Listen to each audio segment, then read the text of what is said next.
Welcome back. Sir, break पे जाने से पहले हम डिस्कस कर रहे थे कि बारिशों और सैलाबी सूरत हाल कैसे हमारे लिए एक चैलेंज की सूरत अख्तियार कर चुका है, तो इस पे हम प्लानिंग और मैनेजमेंट पे बात कर रहे थे। पर सर, एक क्वेश्चन मेरा ये भी है कि हमेशा ये होता है कि यहाँ मानसून बारिशें होती हैं, सैलाब आते हैं, उसमें फौज अपना रिलीफ वो भी चलती है, लेकिन हम नेक्स्ट ईयर के लिए कोई प्लानिंग और कोई स्ट्रेटजी नहीं होती और उसको कभी भी प्रायोरिटी भी नहीं दी जाती है। और इसमें हमेशा की तरह इस बार भी भारत जो है वो आबी जारियत का मुजाहरा करते हुए पानी छोड़ देता है। देखिए, एक होती है लॉन्ग टर्म प्लानिंग, एक होती है short term planning. Short term planning में तो यही है कि हम फौरी तौर पे जो है जो हमारे जहाँ से पानी की गुजरगाहें हैं उसको हम खाली कराएं, तजावजात हैं तो उसको हटाएं वहाँ से, और जो नाले हैं जो छोटे छोटे जो हैं उनको हम साफ करवाएं। जो हमारी जो है अब ये देखिए कि जो जिनसे वो गुजर रहे हैं वहाँ पे उन्होंने इतना ज़्यादा गंदगी डाली होती है, इतनी गलाजत वहाँ पे इकट्ठी की हुई है कि पानी के गुजरने की जगह नहीं होती। नतीजा ये होता है कि पानी की ओवरफ्लो चल रहा होता है। सो ये सफाई सुथराई जो है ये फौरी तौर पे हो जाए, और ये होना ये चाहिए कि जब ये हमारा सीज़न शुरू हो रहा होता है बरसात का, मानसून की बारिशों का जब आगाज़ होता है, उससे पहले 1 महीना पहले जो है एक इमरजेंसी नाफिज करके प्रायोरिटी के ऊपर जो है वो इसकी वो हो जाए, सफाई सुथराई हो जाए। दूसरा ये है कि आपको लॉन्ग टर्म प्लानिंग करनी है। लॉन्ग टर्म प्लानिंग क्या है कि आपको अपने नए छोटे बड़े डैम जो है वो बनाने हैं। जब आप छोटे बड़े डैम्स बना लेंगी तो उससे क्या होगा, हम देखिए फ्लड को खत्म नहीं कर सकते, लेकिन फ्लड को स्लो कर सकते हैं। पानी के बहाव को जब आप स्लो कर देते हैं तो उससे बड़ा फर्क पड़ जाता है, या पानी के बहाव को कंट्रोल में ले जाते हैं, और डैमेज भी आप इसे कंट्रोल कर सकते हैं। डैमेज भी कंट्रोल हो जाता है ना। आपको पता होता है कि आपने जो है कितना पानी छोड़ना है और उसके आगे किस वक्त आगे वो गुजर जाएगा रेला, और फिर उसके बाद हमने दूसरा और फिर तीसरा और चौथा, तो आप ग्रेजुअली जो है वो पानी को वो छोड़ते चले जाते हैं। अच्छा, एक होता है कि आपने पहला डैम बनाया, दूसरा डैम बनाया, तीसरा डैम बनाया, पहले जगह से आप पानी छोड़ते हैं तो वो दूसरे में आकर रुक जाता है, दूसरे से, तो ग्रेजुअली आपके 4, 5, 8, 10 डैम जो बने हुए होते हैं वो सारे भर जाते हैं, और पता चलता है कि थोड़े थोड़े एरियाज में जो है थोड़ी सी सैलाबी सूरत बनती है और बाकी एरियाज में नहीं बनती, और पानी जो है वो आपके बड़े अच्छी सी उसकी मैनेजमेंट करके उसको आप जो है सैलाब को बर्पा होने से आप रोक सकते हैं। एक तो ये है इसकी लॉन्ग टर्म प्लानिंग। अब जाहिर बात है कि डैम एक दिन में नहीं बनता, डैम 5 साल भी ले सकता है, 10 साल भी ले सकता है, लेकिन कम से कम जो है हम अगर आज से शुरू करेंगे तो हो सकता है हम 5 साल बाद इस काबिल हो जाए कि हमारी जो है अगली कम से कम जो है वो सैलाब की सूरत जो है 5 साल बाद जो है वो ना बने। लेकिन अगर हम ये सोच के बैठ जाएं कि ठीक है यार हम तो करेंगे कुछ नहीं सकते, और फिर हम जो है हमने जो फलाना डैम बना दिया जी, ढमका डैम, आपको याद है वो कहाँ गए, वो हमारे एक चीफ जस्टिस साहब थे जिन्होंने वो शुरू फंड भी इकट्ठे किए, पैसे भी लिए लोगों से, और वो पता नहीं क्या कह रहे थे कि क्या कुछ हो जाएगा। हमें अब नजर ही नहीं आता, ना वो अकाउंट नजर आ रहे हैं, ना वो अपने पैसा नजर आ रहा है, ना कोई पूछने वाला, ना कोई बताने वाला। सो मुख्तलिफ वक्तों में इस कौम के साथ बड़ा ही मजाक किया जाता रहा है। मुख्तलिफ चीज़ें जो है वो यकदम हमें लगता है कि शायद ये मसीहा आ गया और ये हमारे सारे मसाइल ख़त्म कर देगा, लेकिन पता चलता है कि उस मसीहा ने भी जो है वो भी हमारे साथ जो है वो कोई हाथ करके चला गया, या उसने बाद में इंटरेस्ट ही नहीं लिया, या वो गया तो उसके बाद जो है वो प्रॉब्लम भी या मसला भी साथ चला गया। तो हमें इसके लिए लॉन्ग टर्म और शॉर्ट टर्म दोनों प्लानिंग्स करने की जरूरत है, और ना सिर्फ प्लानिंग्स करनी होगी बल्कि हमें जो है ये सोचना होगा कि अब हमने किस तरह से, देखिए अर्बनाइजेशन जो है वो बड़ी तेजी से हो रही है, शहर जो है वो एक्सपेंशन हो रही है। जब आप शहर एक्सपैंड करेंगे, वो कहते हैं कि more people more money more water, जितने ज्यादा लोग होंगे उतना ज्यादा आपको पैसा खर्च करना पड़ेगा और उतना ही ज्यादा आपको जो है वो पानी देना पड़ेगा उनको, क्योंकि पानी जिंदगी है, लाइफ है, पानी के बगैर आपकी जिंदगी चल ही नहीं सकती। हर चीज में, चाहे आपकी इरिगेशन है, चाहे आपका खाना पीना है, चाहे आपका नहाना है, चाहे आपका धोना है, एवरीथिंग, हर जगह पे आपको पानी की जरूरत है। हम पानी या जाया करते रहते हैं या हम पानी मैनेज नहीं कर पाते। सारा पानी आपका मीठा पानी ऊपर से बारिशों में आता है, ग्लेशियर पिघलते हैं, वो सारा पानी जो है वो रवाना हो जाता है, कहाँ पे जाके समुद्र में गिर जाता है। अभी तो आपके ग्लेशियर पिघलने के वो जो वाटर है वो भी ग्रेजुअली जो है वो भी साथ शामिल हो जाएगा। तो ये जो सैलाब की जो सूरत हाल है इसने गंभीर होना है। अब इससे अगली बात है एक, उसकी तरफ हमें ध्यान देना। ठीक है, सैलाब आ गया, इंसान, बारिश हमारे कंट्रोल में नहीं है, सैलाब हमारे कंट्रोल में नहीं है, ओके, लेकिन रहमत होती है जो कि हमारी गफलत की वजह से रहमत बन जाती है। ठीक है, लेकिन अब ये है कि जो लोग जो है जो बेचारे कसम कुर्सी में आ गए हैं, जो इसकी नजर हो गए हैं, जो इस प्रॉब्लम में जो है फंस गए हैं, क्या अब उसके लिए क्या करना है?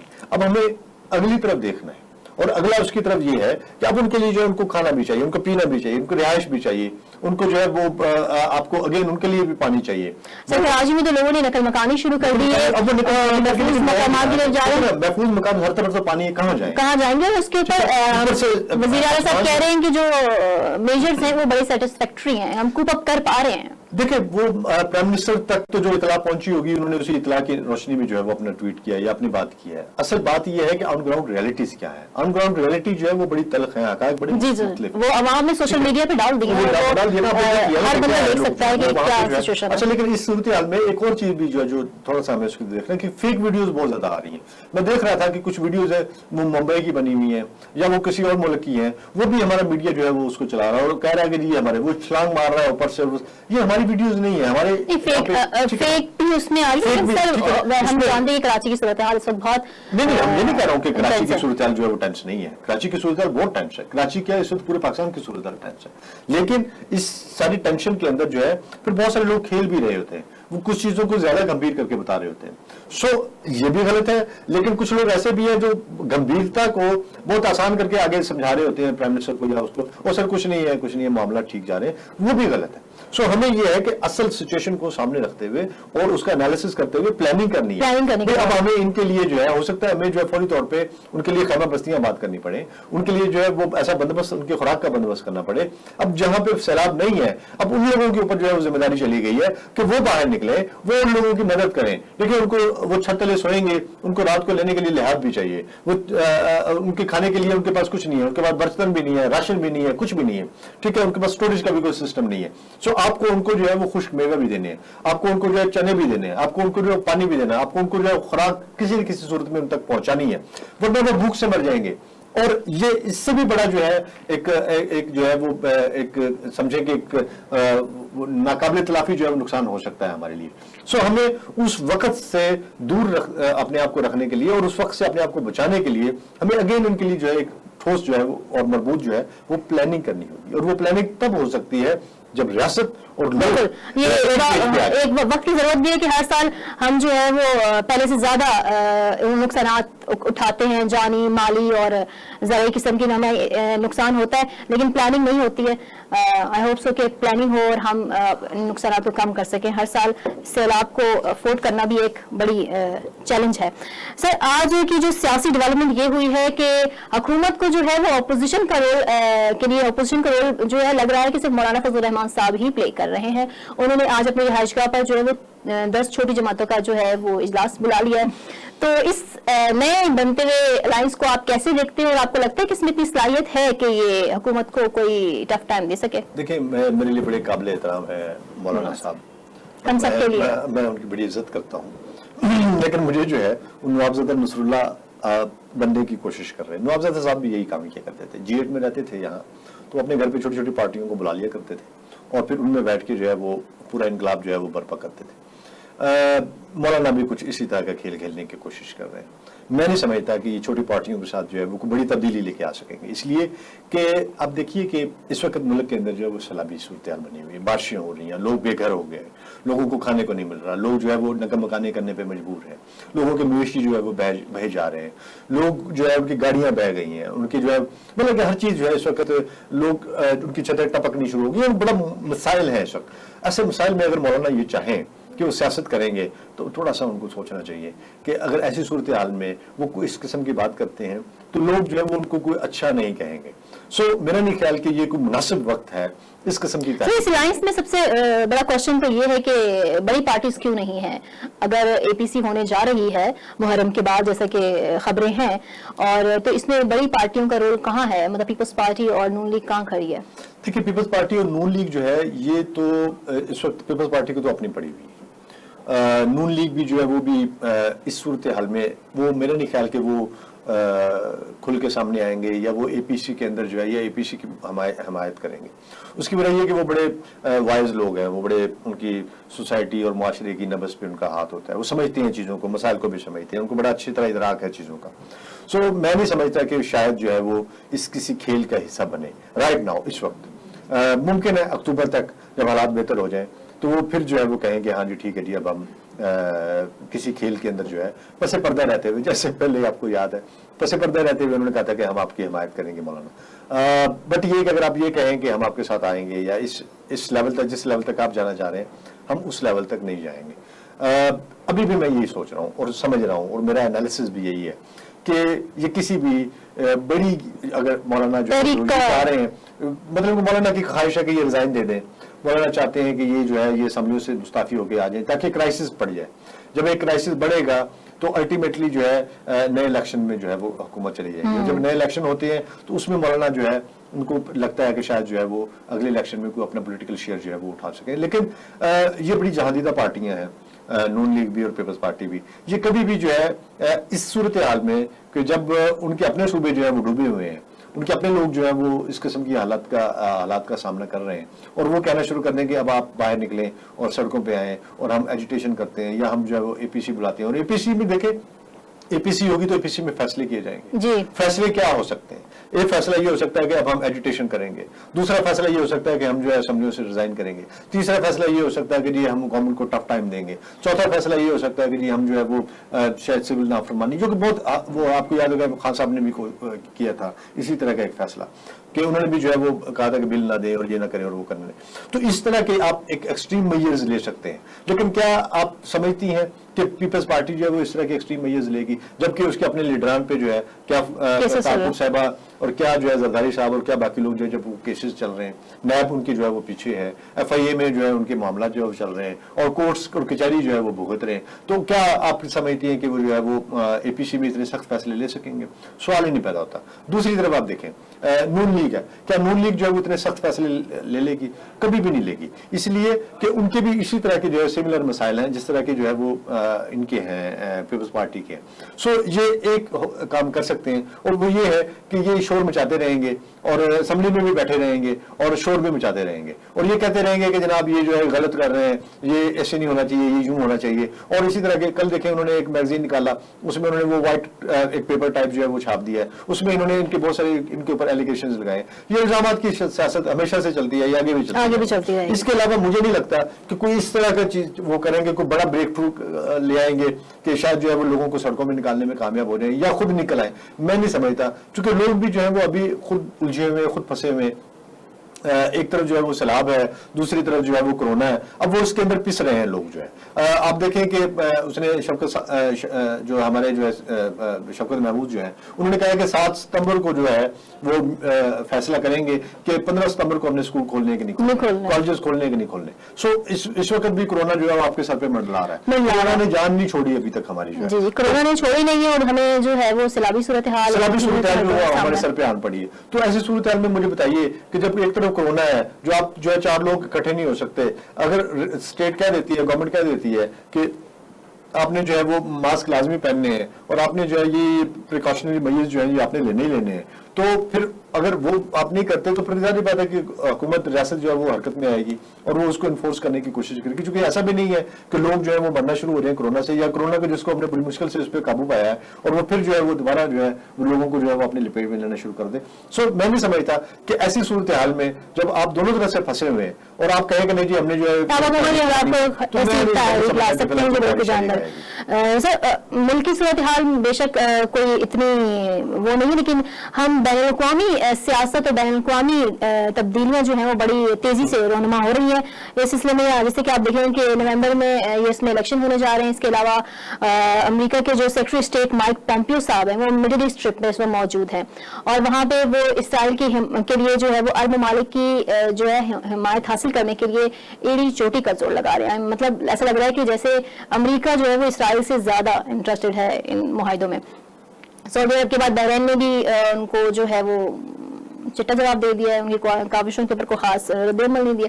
इस सारी सिचुएशन में जो मिडिल ईस्ट की सिचुएशन इमर्ज हो रही है, इसको आप कैसे देखते हैं? इस पर आपका क्या एनालिसिस है? देखिए, इसको आप जरा थोड़ा सा आप हिस्ट्री में जाएं तो आप अरब इसराइल वॉर्स को जरा आप स्टडी करें तो आपको पता चलेगा कि इस रीजन में होता क्या है। मसलन यह कि इनकी 3 जंगें हुई हैं, एक इनकी 1948 में हुई थी, फिर इनकी जो है 67 में भी हुई, 56 में हुई, ठीक है, 63 में भी हुई। छोटी मोटी तो इनकी लगी रहती हैं और एक ऐसी जंग है जो अरसे दराज से जो है वो चली आ रही है, विच इज ये जो अभी जिसके नतीजे में जो है ये मामला सारे जो है जो कि दू बदू है, जिसमें पैलेस्टाइन और इजरायली जो है वो फोर्सेस आमने सामने है, वहाँ पे मासूम और निहत्ते आवाम है, और दूसरी तरफ जो है वो टैंक्स हैं और मिसाइल्स हैं और उनकी जो है वो तोपें हैं और उनके अंदर से निकलता वो बारूद है। सो ऐसी सूरत हाल में अरब वर्ल्ड जो है वो क्या कर सकता है? जंगें हार चुके हैं, इनके पास और कोई ऑप्शन नहीं है एक्सेप्ट कि अब ठीक है, लेट्स मूव फॉरवर्ड। अब देखिए सऊदी अरब की भी एक पॉलिसी थी, सऊदी अरब ने भी बड़ी आस्ता आस्ता अपने आप को जो कंपोज सोसाइटी थी उससे निकाल के उन्होंने ग्रेजुअली अपने आप को ओपन सोसाइटी की तरफ जो है वो कदम उठाए। मसलन ये कि अब ये देखिए कि वहाँ पे उन्होंने निकाह मिस्यार जो है वो स्टार्ट कर दिया। अब ये देखिए कि वहाँ पे जो है उन्होंने ख्वातीन के ड्राइविंग के ऊपर जो है पाबंदी वो खत्म कर दी है। फिर आप देखिए कि ख्वातीन आपको मॉल्स के अंदर काम करती हुई नजर आती है। फिर आप देखिए कि वहाँ पे जो है वो ग्रेजुअली जो है वुमेन राइट्स को थोड़ा सा प्रोटेक्ट किया जा रहा है और उसको थोड़ा सा जो है वो उसको बेहतर किया जा रहा है।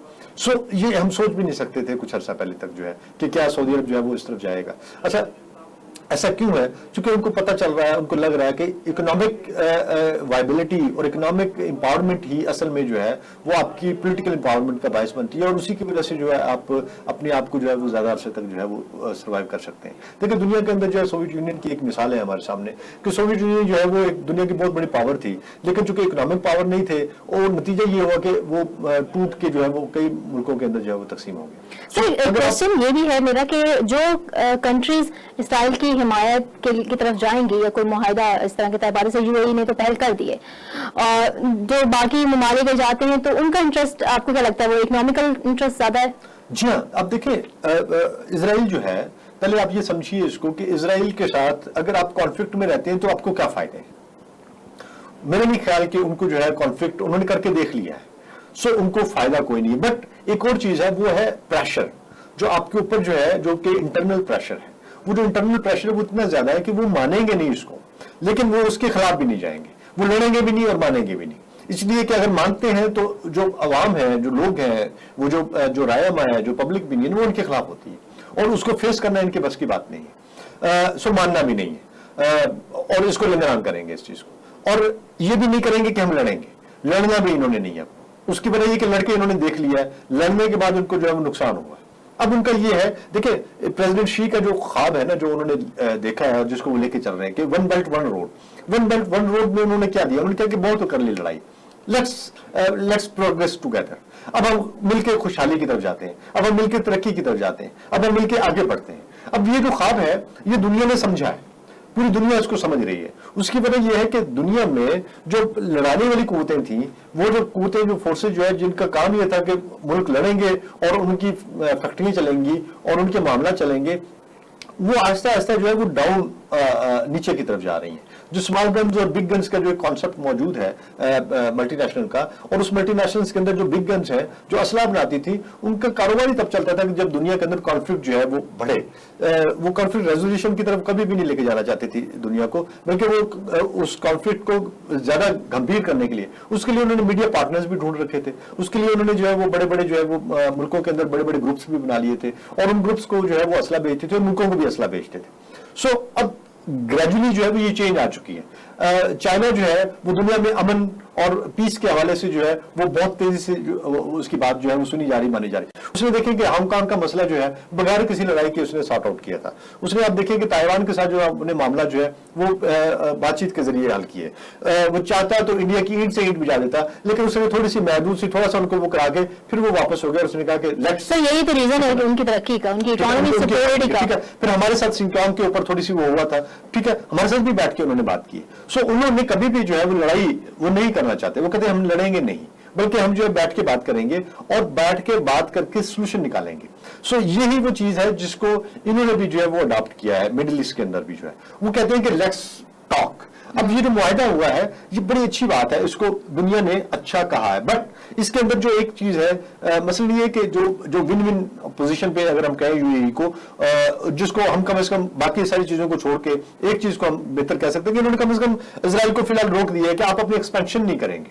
तो एक्सपेंशन तक तो आपने रोका है ना, लेकिन इजराइल को मानना नहीं है। ना ही वो मानेंगे, हमने तो खैर मानना नहीं, हमने तो प्राइम मिनिस्टर ने क्या उसमें जो है उसको नहीं मानना, इसलिए कि इजराइल जो है उसने तसल्लुत कर रखा है। ये ज़हन में रखें, इनका कोई मुल्क नहीं था, इन्होंने आके खरीदी है जमीनें, फलस्तीनियों से जमीनें खरीदते गए, इनके पास चुके प्लान था, एक एजेंडा था, इन्होंने ये किया कि उस एजेंडे के तहत इन्होंने जो है आस्ता आस्ता जमीनें खरीदते गए, एक्सपेंड करते गए अपने को। अब इन्होंने क्या किया, इन्होंने दीवारें लगा दी, इन्होंने कहा ये हमारा इलाका है। अच्छा, वो फलस्तीनी कहते हैं कि ये आपने खरीदा जरूर था हमसे, लेकिन वहां पे हमारी कब्रें हैं, वहां पे हमारे लोग हैं, वहां पे जो है वो हमारी जो है वो उसके साथ जुड़त है। फिर उस सबसे बढ़ के ये है कि वहां पे बैतुल मुकद्दस है जी, वहां पे जो है वो हमारा किबला अव्वल है। So how is it possible कि आप वो सारी चीज जो है वो उनके हवाले खामोशी से कर दें। सो उनकी जो है, जो मुसलमानों की एक बहुत बड़ी जो उस पर रेजिस्टेंस की वजह है, वो एक मुकद्दस मकाम का होना है। और दूसरा ये है कि वो फलस्तीनियों को उन्होंने जुल देके और उनको जो है वो किसी तरह से बहला फुसला के जो है उन्होंने उनसे वो जमीनें हथियाई हैं। ठीक है, यार मैं आपकी बात काटूंगी कि बैतुल मुकद्दस जो है वो मुसलमानों के लिए जरूर एक सिंबल ऑफ सेंटिमेंट जुड़ा हुआ है, हमारा किबला अव्वल है, लेकिन इसको रिलीजियस मतलब उस पे बैकग्राउंड में देखना या सफारती बैकग्राउंड में देखने की ज्यादा जरूरत है। बिल्कुल ठीक कहा आपने कि रिलीजियस होने की बजाय हमें सफारती तौर पे जो है इसको थोड़ा सा ज्यादा देखना चाहिए, होना तो यही चाहिए, लेकिन ऐसा होता नहीं है।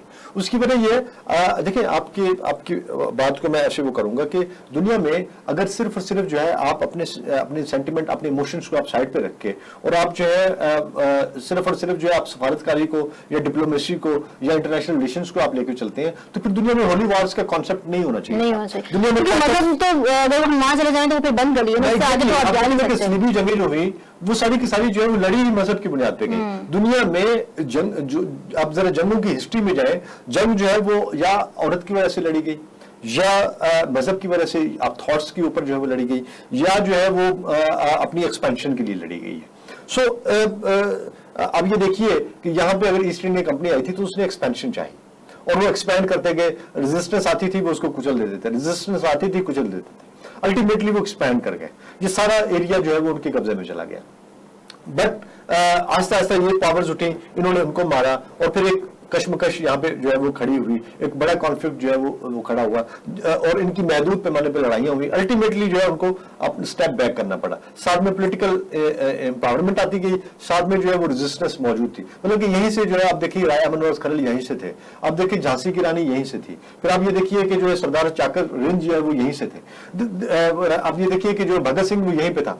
ये इस रीजन के अंदर ही इन्होंने जो है वो रेजिस्टेंस दी थी, किसको दी थी, गोरे को दी थी, जिसकी वजह से गोरा वापस गया। सो एक्सपेंशन जो है ये भी दुनिया में एक बहुत बड़ी, फिलिस्तीन भी जो है वो अपने एक्सपेंशन की वजह से जो है उसको उसके जो अजायम थे, जो तोसी पसंदाना अजायम जिसको हम बोलते हैं, वो थे जिसको रोका था फिलिस्तीनियों ने, उन्होंने कहा नो मोर, और उनको अल्टीमेटली जो है वो दीवार लगानी पड़ी।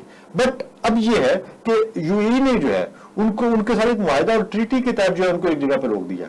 और चले कम से कम अगर इसको हम स्ट्रैटेजी भी कह लें, जिसकी तरफ आप इशारा कर रही हैं कि अगर अरब वर्ल्ड ने मिलके किसी एक मुल्क को कहा कि चलो ठीक है तुम इनिशिएटिव लो और हम जो है आपके साथ हैं, या हम पस पर्दा आपके साथ है और आप जो है वो फ्रंट मैन बने, किसी एक ने तो बुरा बनना था ना, सो वो बन के उसने कम से कम ये कि उनको रोक दिया। अब रोका है तो फलस्तीन में अगर अमन आता है तो उसके अल्टीमेटली इफेक्ट जो है वो साथ वाले मुल्कों के अगर ना रोक पाया तो देखिए, अगर ना रोक पाए तो फिर क्या हाल है आपके पास, जंग करेंगे आप, क्या जंग कर सकते हैं? ये अरब वर्ल्ड आपके ख्याल में क्या जंग कर सकता है? क्या जंग इजराइल भी मतलब चाहेगा कि वो जंग? इजराइल तो अभी तक जंग ही कर रहा है ना, इजराइल तो देखिए उसके जो है उनके पास तो ऑप्शन ही कोई नहीं है, उन्होंने तो जंग ही करनी है, उन्होंने तो मारना है, और उनके पास जिस तरह के हथियार हैं, जिस तरह की चीजें हैं वो उनसे कहीं ज्यादा आगे हैं, और इनके पास जितना पैसा है ये चाहे तो उससे ज्यादा कुछ खड़ा कर सकते हैं, लेकिन जो कि इनकी प्रायोरिटी नहीं है, इनकी प्रायोरिटीज हो रहा है। आप देखिए जरा अरब वर्ल्ड का आप हाल देख लें, इनके यहाँ कितने मसाइल हैं। ओआईसी आज तक जो है अपने इजलास नहीं पूरे कर सकी, ओआईसी अपने फैसलों पे अमल दरामद नहीं करा सकी, ओआईसी के फैसले उठा के देख लीजिए कि इनकी शर्मिंदगी होती है बाज़ को हमें भी पढ़ के, बहसीत तालिब इल्म आईआर जो है हम देखते हैं कि यार ये क्या करते हैं। सो अल्टीमेटली ये उससे लड़ नहीं सकते, ये उसको एंगेज कर सकते हैं, और अमेरिका जो है इसके अंदर जो है उसकी अपने अपने वेस्टेड इंटरेस्ट है, चूंकि वो दुनिया को बताना चाहता है, अपने लोगों को बताना चाहता है, देखिए मैंने ये इतनी बड़ा जो है वो मार्का मार दिया है। और अगले इलेक्शन से पहले पहले जो है अमेरिका चाहता है कि किसी भी तरह जो है वो इनको कुछ अपने क्रेडिट पे जो है वो ट्रंप ले सके। जो है वो बहुत जलमे को इधर भेजा हुआ था, जलमे भागदौड़ यहाँ पे कर रहे थे, तो ये इनके जो है वो लगे हुए। लेकिन मैं नहीं समझता कि ये सारी जो है ये ब्रेक थ्रू जो है ये कामयाब होंगे। अगर अरब वर्ल्ड ने करना भी है तो मेरा ख्याल उनको वेट करना चाहिए उस वक्त तक का कि ये इनके इलेक्शन हो जाए अमेरिका के, और फिर नई गवर्नमेंट बन जाए, और नई गवर्नमेंट बनने के बाद फिर देखें कि उस गवर्नमेंट की पॉलिसी और प्रायोरिटीज क्या है। अगर तो उनकी प्रायोरिटी भी यही हुई, अगर डेमोक्रेट्स की आ जाती है वहां पे, तो डेमोक्रेट्स की प्रायोरिटी भी यही होती है, तो फिर उनको ये कि कम से कम डेमोक्रेट्स जो है वो अपनी जुबान पे कायम तो रहते हैं ना। इनका इसका तो पता नहीं है ट्रंप साहब का, ये आज कुछ कर रहे हैं कल को फिर जो है कुछ और कह दें, ये भी यू टर्न लेने के काफी माहिर है। तो आप इसके ऊपर कोई इसका एक एंगल ये भी तो है कि कुछ कंट्रीज जो हैं वो इस ट्रीटी को जो यूएई ने की है इजराइल के साथ, इसके हामी दिख रहे हैं, कुछ नहीं है। तो आपको नहीं लगता कि इससे आने वाले वक्त में जो है वो हम मुस्लिम वर्ल्ड को ब्लॉक्स में तकसीम होता हुआ देख रहे हैं? मुस्लिम वर्ल्ड में मुझे बताइए कि कैसे ब्लॉक्स में तकसीम होगा? मुस्लिम वर्ल्ड ऑलरेडी जो है बहुत सारे ब्लॉक्स में बटा हुआ है। मसलन ये कि मुस्लिम वर्ल्ड के अंदर जो है जो बड़े मुल्क है, मसलन ये कि सऊदी अरब की एक अपनी उसका एक अपना थॉट है और एक अपना रिलीजियस एक उसके उसके मामलात है और उसकी एक फॉलोइंग है खास किस्म की। फिर आप देखिए कि जो ईरान की है, ईरान की एक अपनी फॉलोइंग है। अच्छा, हम लोग जो है हम बैठे हुए हैं, हम आधे तीतर आधे बटेर हैं, कभी हम इधर चले जाते हैं, कभी हम उधर चले जाते हैं। वहां चुके हमें बहुत सारा इस वक्त हम देख रहे हैं कि टर्की, ईरान, रशिया, चीन और मलेशिया ये एक अलायंस बनने जा रहा है और इसमें बहुत से ममालिक जो है लाइक चीन, ईरान हमारे हमसाया भी है, और हम सऊदिया के लिए भी एक खास अपना सऊदी अरब के लिए हमारे यहाँ एक तो ये कि वो जो वहाँ पे हमारी मुकद्दस इबादत हैं, मुकद्दस जगह हैं, उसकी वजह से हमारी एक खास किस्म की एक जुड़त है, खास किस्म का एक ताल्लुक है, खास किस्म का एक जो है उनके लिए एक हमारी हमदर्दी है। सो उस हमदर्दी और उस ताल्लुक को तो हम किसी सूरत में नहीं तोड़ सकते, चाहे वो दुनिया में किसी भी कोने में कोई भी मुसलमान है, हम देखते हैं उसी तरफ है, क्योंकि वहीं से सदा आती है, वहीं से बात होती है, वहीं से वो आती है और हमारे दिल को ठंडक मिलती है, हमें सुकून मिलता है। सो हमारा एक जो है जो खाना काबा के साथ और जो मस्जिद नबवी के साथ और जो उन जगहों के साथ जो है मदीना और मक्का के साथ जो हमारी ताल्लुक है, वो ताल्लुक मुसलमानों का तादमे जिंदगी जब तक हम जिंदा है, जब तक आखिरी मुसलमान जिंदा है, वो तो नहीं इक्वली राइट। अब आ जाइए, एक खास स्कूल ऑफ थॉट है उनका, इसी तरह की जो सेंटीमेंट जो है वो इराक के अंदर मुकद्दस मकामात है, उनके साथ भी है, हमारे भी है, ठीक है, उनके ईरान के साथ भी है, हमारे भी है। लेकिन ये है कि अल्टीमेटली वो जो है वो थोड़े से बढ़ के हैं। तो ब्लॉक्स में तो हम पहले ही बटे हुए हैं, अब इन ब्लॉक्स को जो है आप कैसे जो है वो डिनाई करेंगे? सो इस ब्लॉक में आप देखिए कि अगर ईरान जिस ब्लॉक में होगा उस ब्लॉक में सऊदी अरब नहीं आता। ये आज से नहीं है, ये एक हिस्टोरिकली उनकी जो है आपस में एक चपकलिश है, एक जिसको जो है जो मसलक की बुनियाद पे है, और वो मसलक की बुनियाद पे चपकलिश जो है वो खत्म होने का नाम नहीं ले रही, और उसी ने जो है मुसलमानों को ज्यादा बांट दिया, तकसीम कर दिया। अब इसके पीछे कौन लोग थे मैं उसकी डिटेल में नहीं जाता, क्योंकि बात बहुत लंबी हो जाएगी, लेकिन ये तय है कि हम पहले ही बटे हुए हैं। अब देखना ये है कि सऊदी अरब अगर नहीं आता तो फिर क्या सऊदी अरब जो है वो अपने लिए अलग से कोई सिलसिला ढूंढता है कि क्या करता है? आपको याद होगा कि कतर के जब मामलात हुए थे तो कतर के साथ जो है सऊदी अरब ने जब अपने मामलात खत्म किए तो सारे यूएई ने भी कर दिया, साथ में जो है वो जो भी ये जो रियासतें थी इन कुवैत समेत जो है सबने उसके साथ जो है अपने ताल्लुकात खत्म कर दिए थे।